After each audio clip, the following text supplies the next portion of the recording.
Hello and welcome to my channel. If you're new here, my name is Elizabeth, and on this channel we work on building our spiritual confidence so we can listen to our intuition and read our tarot cards with ease. And today we are going to be taking a deep dive into the Seven of Pentacles. We're going to look at the Seven of Pentacles in terms of the symbolism of this card, which is really quite different to how a lot of tarot teachers teach. I'm going to be looking at the deeper Golden Dawn symbolism of this card to help you understand the meaning of the card.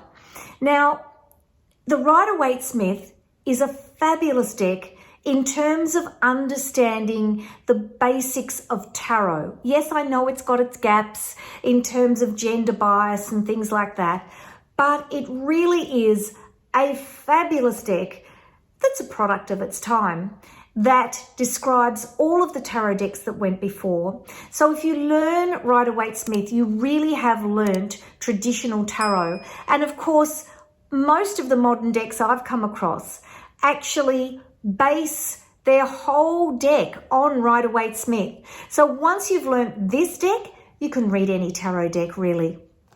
So we're going to look at the astrology, we're going to look at the numerology, the elements, tarot timing, the Kabbalah, we're going to look at colors, we're going to look at the actual drawing that's on this card and look at the deeper symbolism contained within it. So if you're interested in knowing more about the Seven of Pentacles, stick with me. I'm going to spin the camera around and take you on a deep dive into this card. So let's have a look at the Seven of Pentacles, the Lord of Success Unfulfilled. So here we are, we've got a man and he's contemplating what is achieved. Does he need to do more? Does he need to do less? And he's really not sure. You can see him standing there thinking about what's my pathway next. So this is not someone celebrating achievement. This is someone sort of in the middle, not sure, looking, thinking, not sure what their next pathway will be. So 7 is keywords of confidence and ability in terms of numerology. So let's have a look at the numerology of these cards. I love the numerology to help you have a sense of the meaning of the card. So again, we'll go in Golden Dawn order. Wands first. You are confident in your ability. You're standing on the higher ground, and although it's challenging, you've got it under control. So that's your Wands. Cups. There's a heap of choice there. And each one of these cups, I love the symbolism in these. I've done a whole video on those. Those cups are representing a choice. And although you have confusion, you're going to make a confident choice based on your confidence in your own ability. Sneaky, sneaky, sneaky Seven of Swords. You have the confidence and ability to get away with it. So that's your Seven of Swords. Here, this is a card of contemplation about what you've achieved, whether you want to keep going with what you've been doing or whether you want to stop. So this is a card questioning your confidence and ability. 7, the Chariot in the Major Arcana. You couldn't have a card any more confident in your own ability as you drive the chariot even without reins. And of course, the Tower card. Here we have a card about shaking your confidence and your ability to manage your life to the very core. So each 7, and again, the Tower, 1 plus 6, 16, 1 plus 6 is 7. Each card gives you a different aspect on the numerology of 7. Let's have a look at the Kabbalah. And again, the Kabbalah, you are sitting, all of the 7s, the minor arcana 7s, sit on Netzach or victory. The meaning of that seraphot, which is emanating energy from the tree of life, is enduring strength, patience and endurance to see the challenge through to completion, the patience to follow through on your passions. So this again is about confidence and ability, your inner strength, again, inner energy, your spiritual energy that is being focused on through the Kabbalah. The classical element for this card is earth, stability, grounding.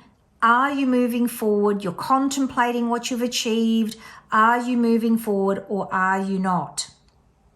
Traditional timing, of course, for this card is winter, May 11 to 20. For the Golden Dawn timing, the traditional timing is just popularist timing that I've included there.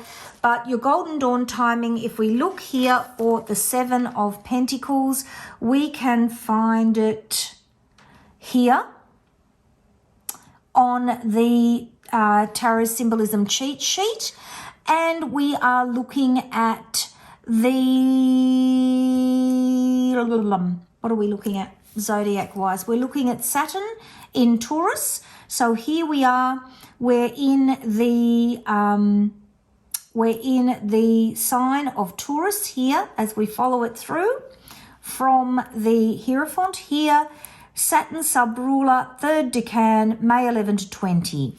Let's have a look at what Saturn in Taurus means and how it impacts the meaning of this card. So I always think of Saturn as a planet about boundaries. It's a planet about restrictions, but I think about it as what are the boundaries in your life that you need to be mindful of. It's a planet about restrictions and limitations, and Taurus's course is the sign of grounded productivity, and it's held back in the presence of Taurus. So you might feel as though your efforts are being held back, as if you can't be grounded and sensible enough in the stages you take to complete your goals. If you find yourself procrastinating or stuck in endless review as you look for what is holding you back, when all along you just need to risk it and get on with it and have confidence in your ability. So it's interesting there. It's about the impact of the planet on that particular astrological sign in that decan. And you can see it here expressed in this card. So if we look, I don't think I showed you on the astrological wheel, you can actually see the Seven of Pentacles in Taurus, and you can see it here in that third decan there. So let's have a look at the symbolism. And again, I'm looking at my notes on my Tarot Symbolism cheat sheets to explain the symbolism to you. So the figure here is standing with his hands resting on his hoe, and he's waiting and thinking about his life and what he's going to do next or not. His facial expressions suggest confusion and contemplation. The hoe represents the tools you might need to create something new. The pentacles, there's a heap of pentacles on one side. These are all the things he's done so far. And the single pentacle represents the things that he's questioning. That he's questioning his usual way of doing things. He might be questioning if he's good enough. And so that one pentacle is there, symbolic of not being in the pile of the things that have already been completed. The grey sky, of course, we know in the tarot indicates confusion and being stuck. The green plants indicate abundance. He's achieved an enormous amount. So this is about the man in the card not being confident in his own confidence and ability. The blue clothing, of course, is about the emotions he's feeling. And orange clothing, again, is a mixture of yellow and red, which are clear, passionate colours. But when they're mixed together to create orange, because it's a non-primary colour and it's a muddy colour, the mix of that yellow and red together can indicate a confused, passionate emotion. It's not clear. And so my final meaning of the Seven of Pentacles is it's about reaping what you've sown and the rewards and satisfaction that come through hard work and the contemplation of the hard work that you've achieved and having the confidence to move forward. So that is the Seven of Pentacles. I do hope that you have enjoyed the description that I've done of this card. Please like, subscribe, and tick that notifications bell on my YouTube channel. It really helps my channel out, and I would so appreciate it if you could do that for me. Don't forget to join my newsletter list. That's where you'll find out about all my freebies. Connect with yourdeck.com/newsletter. And I will see you in the next video where we are going to be talking about the Eight of Pentacles. See you then. Bye-bye.